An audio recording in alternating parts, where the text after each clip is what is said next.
Assalamualaikum warahmatullahi wabarakatuh. Nama saya Elsa Fasani, NIM saya 1714110032. Saya akan menjelaskan prinsip pemberian kredit 5C dan 7P. Karakter yaitu melihat bagaimana karakter dan latar belakang calon peminjam atau nasabah yang mengajukan kredit. Kriteria karakter ini akan dilihat dari wawancara yang dilakukan oleh pihak bank. Biasanya bagian customer service. Dari karakter ini akan dapat dilihat juga bagaimana reputasi calon peminjam tersebut. Apakah pernah memiliki catatan tindakan kriminal atau kebiasaan buruk dalam keuangan tidak melunasi pinjaman. Kedua, ada capacity atau kerap juga disebut dengan capability, yaitu bagaimana kemampuan calon peminjam dalam membayar kreditnya. Kriteria ini dilihat bagaimana nasabah tersebut menjalankan usahanya atau seberapa besar penghasilan yang diterima setiap bulannya. Jika pihak bank menilai bahwa nasabah tersebut tidak memiliki kemampuan cukup untuk membayar kredit, maka besar kemungkinan ajuan kredit akan ditolak. Yang ketiga, ada kapital atau modal yang dimiliki calon peminjam, yang khususnya diberlakukan pada nasabah yang meminjam untuk usaha atau bisnisnya. Dengan mengetahui modal atau aset yang dimiliki usaha nasabah tersebut, pihak bank dapat sumber pembiayaan yang dimiliki. Selain itu, pihak bank juga dapat melihat bagaimana laporan keuangan dari usaha yang dijalankan nasabah untuk kemudian dijadikan acuan apakah memang layak diberikan atau tidak. Keempat itu ada kolateral atau jaminan yang diberikan pada calon peminjam saat mengajukan kredit kepada bank. Sesuai dengan namanya, jaminan ini akan menjadi penjamin atau pelindung bagi pihak bank jika nantinya nasabah tidak dapat membayar pinjaman yang diambil. Oleh karena itu, idealnya besaran jaminan yang bersifat fisik atau non fisik lebih besar jumlahnya lebih dari kredit yang diberikan. Yang kelima ada condition atau kondisi, yaitu kondisi perekonomian baik yang bersifat general atau khusus pada bidang usaha yang dijalankan nasabah. Jika memang kondisi perekonomian sedang tidak baik atau sektor usaha nasabah tidak menjanjikan, biasanya bank akan mempertimbangkan kembali dalam memberikan kredit.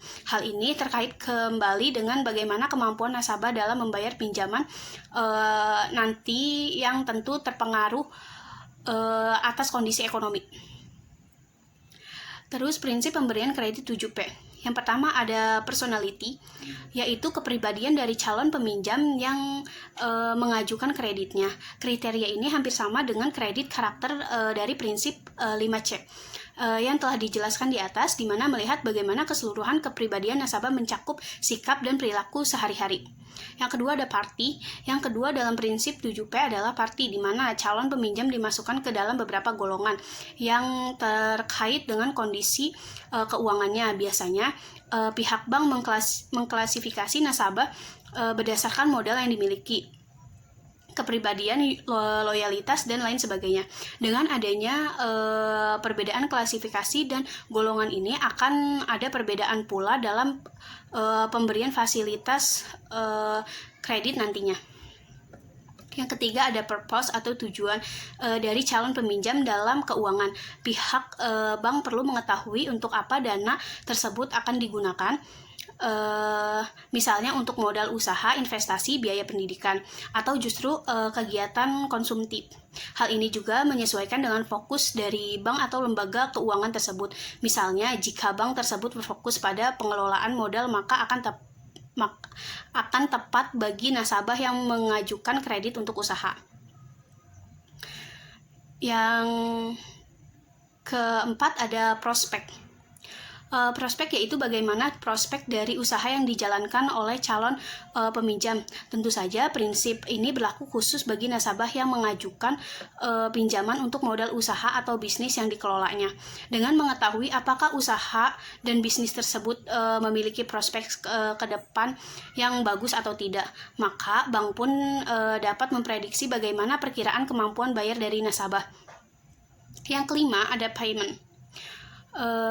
payment dilihat dari sumber pendapatan nasabah, kelancaran usaha yang dijalankan hingga prospek dari usaha tersebut. Dengan begitu, pihak bank atau lembaga keuangan dapat menilai apakah nasabah tersebut memang dapat membayar kredit atau tidak. Yang keenam ada profitability, di mana pihak bank melihat bagaimana kemampuan calon peminjam dalam menghasilkan keuntungan atau laba.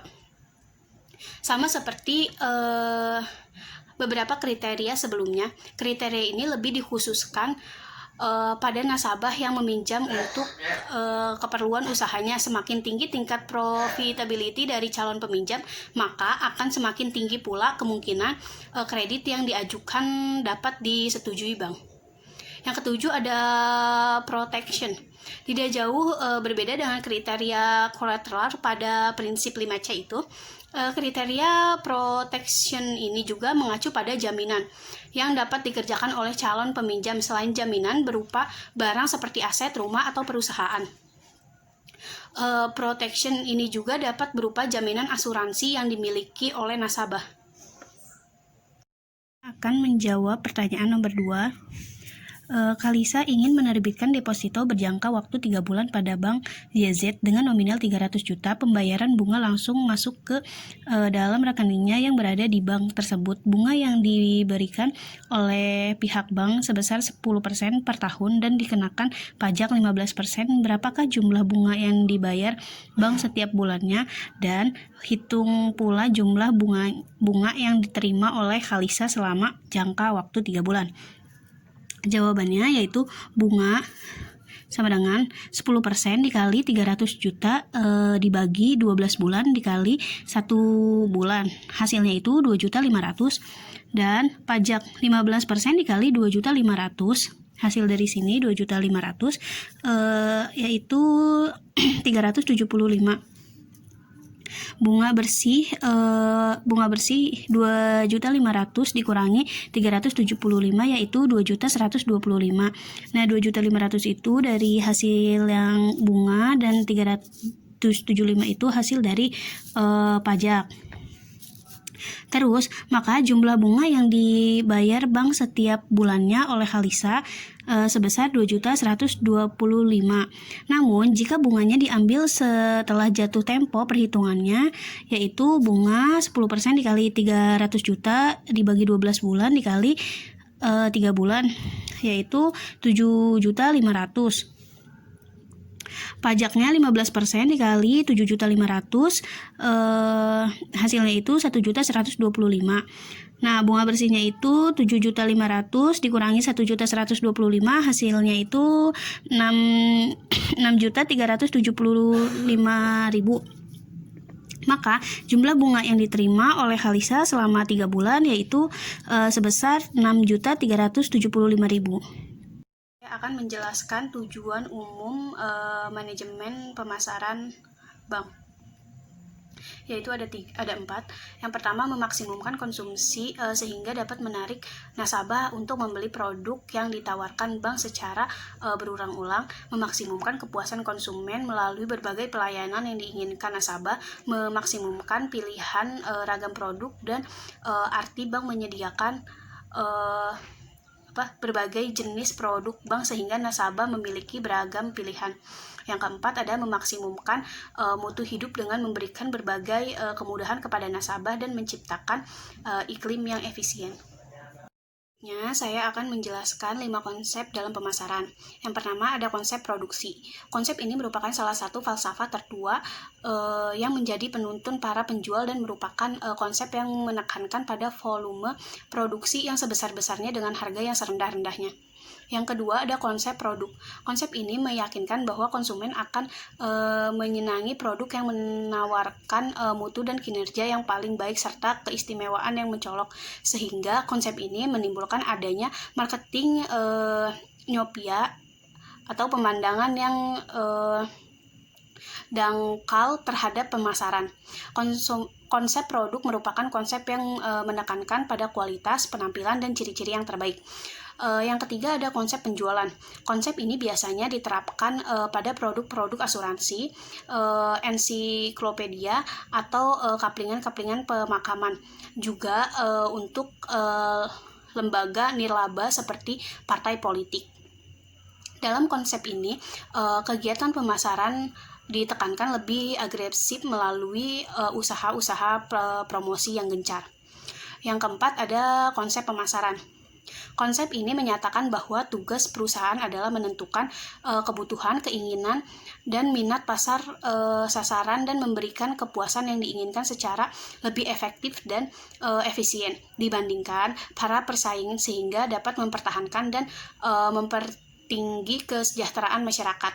Yang kelima ada konsep pemasaran kemasyarakatan. Merupakan konsep yang bersifat kemasyarakatan. Konsep ini menekankan kepada penentuan kebutuhan, keinginan, dan minat pasar sasaran dan memberikan kepuasan sehingga memberikan kesejahteraan kepada masyarakat.